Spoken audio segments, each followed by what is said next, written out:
Hello guys, Emmanuel from Geekception here, and today I'm going to be doing the 5-day review of the Google Nexus 6P made by Huawei. Let's begin.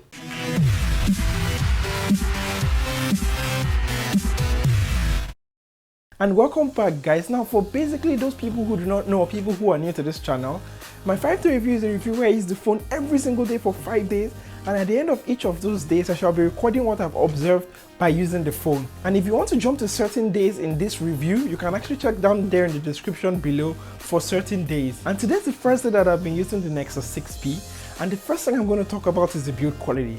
It feels really premium, very nice to the touch, and that aluminium back makes it look sexy as hell. Something I really love is the texture on the power button, which you can definitely tell apart from the volume buttons. I also love the Quad HD display.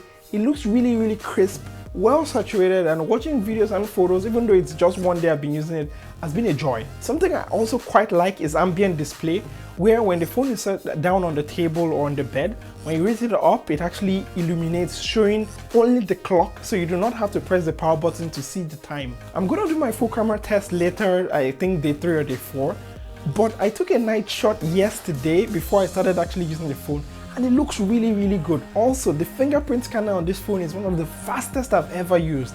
Seriously, it's really fast. Like 99% of the time I tried it, if I might say, it worked brilliantly. And at 11:59 p.m, I got about 4 hours 40 minutes of screen on time with about 9% left on the battery. So when it comes to battery life, it's also stellar.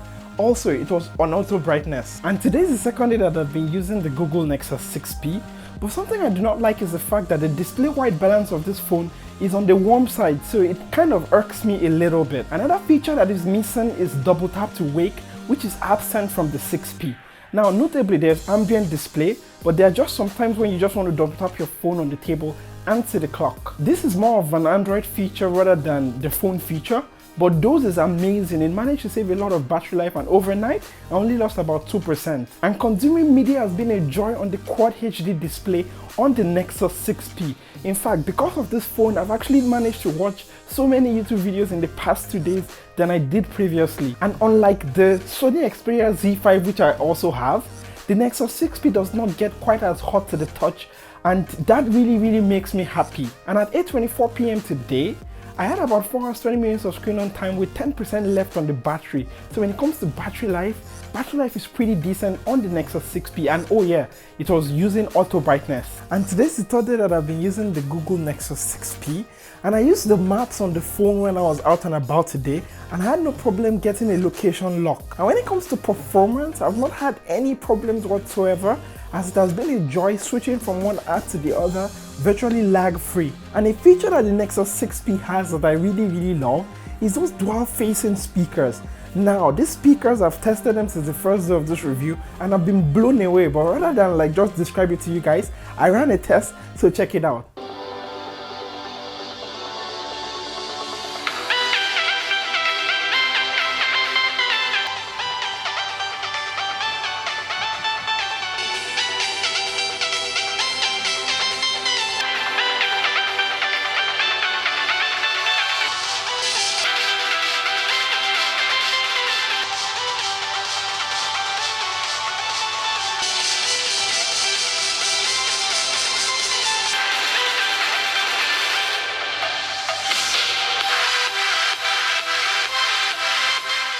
And coming back from that test, you guys can see that the audio fidelity on this phone is really good. It beats anything I've ever listened to. And rounding up today with battery life, at about 11:32 p.m, I got 3 hours 30 minutes of screen on time with about 8% left on the battery.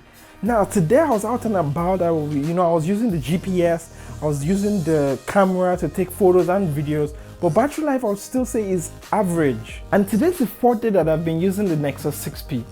But wait guys, actually today's not the 4th day, this is the 5th day, but I'm filming the 4th day because I attended the YouTube event end of the year party yesterday, so I kind of slept late, so I couldn't shoot. So now that I cleared that out of the way, not that any of you will have noticed, but I will feel bad if I never told you guys. But let's get back to the 4th day. Something I've liked about this phone is the Super AMOLED display.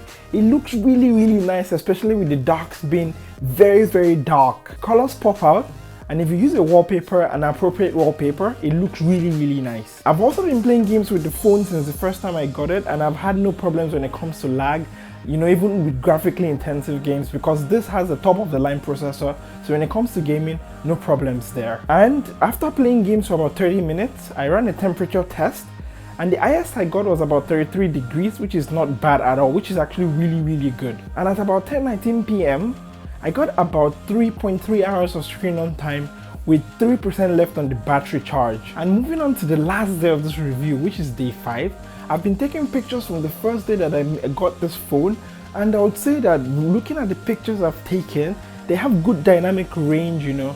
It looks really sharp, very crisp. In fact, I've had no problems. Unlike other Nexus phones I've used in the past, this one has no problems that they had, which was very poor dynamic range. And I've also been taking videos since the first day of this review, so check out some videos I've taken over the course of this first week.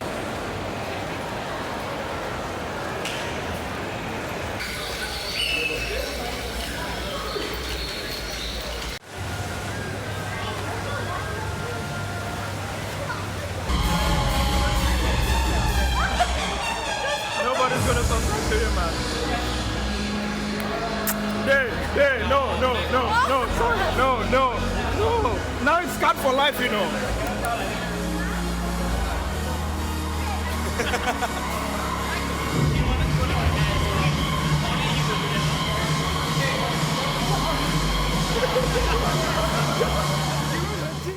And looking at the video, I'll say the video also has very good quality.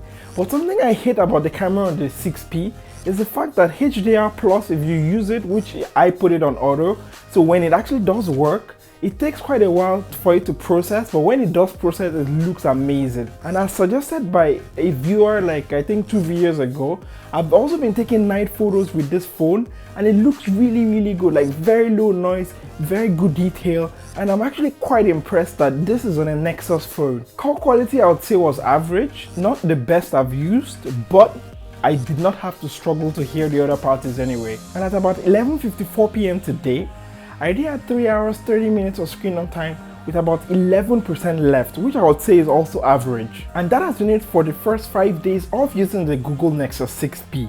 Now in conclusion, I'll start with my pros, and the first thing I say I love about this device is the fact that it actually feels very good in the hand to hold and to touch. And looking at that 5.7-inch display, the blacks are black and it looks really stunning. The colors really pop out. The cameras are also pretty good, both the front camera and the back camera, so when it comes to camera, you're actually not going to have any problems with this phone. The fingerprint scanner is crazily fast, like as I demoed it for you guys. It's really fast. I had no problems whatsoever, about a 95% success rate. The front facing speakers are one of the best I've ever used on a mobile device, with good bass and very deep sound. It's a bit pricey at 2,698 ringgit, or about $630, but according to the Huawei rep I spoke to, it's actually the cheapest in this region here. Unlike the Sony Xperia Z5 that I have, the Google Nexus 6P does not get warm or hot to the touch as frequently as I had on the Z5. But it's not all good though. There's something I do not like about the display, which is that it has this warm tint to it, and there's no inbuilt way to change it without actually rooting the phone. With about 3.5 hours of screen on time on average that I got with this device, it's not the best I would say that I could have gotten. And well, that's it. The list of things I do not like about this device is really little compared to the things I love about this phone. Definitely a recommend from me, as even though it might be a bit pricey for some people, it's very well worth it when you actually hold and feel the device. And before I finish this video, I'd love to send a quick shout out to the people over at Huawei Malaysia for sending over this review unit. And that has been it for this 5-day review of the Huawei Nexus 6P, or Google Nexus 6P in some markets. I kind of get that confused in my head sometimes. If you like this video or you like what you see, give it a big fat thumbs up. It actually helps me. I like it. If there's anything you do not like in this video, I would love feedback, but also a thumbs down there below. And don't forget to subscribe so you don't miss future amazing, wonderful videos. I shall catch you guys next time. Don't forget to be awesome. Bye.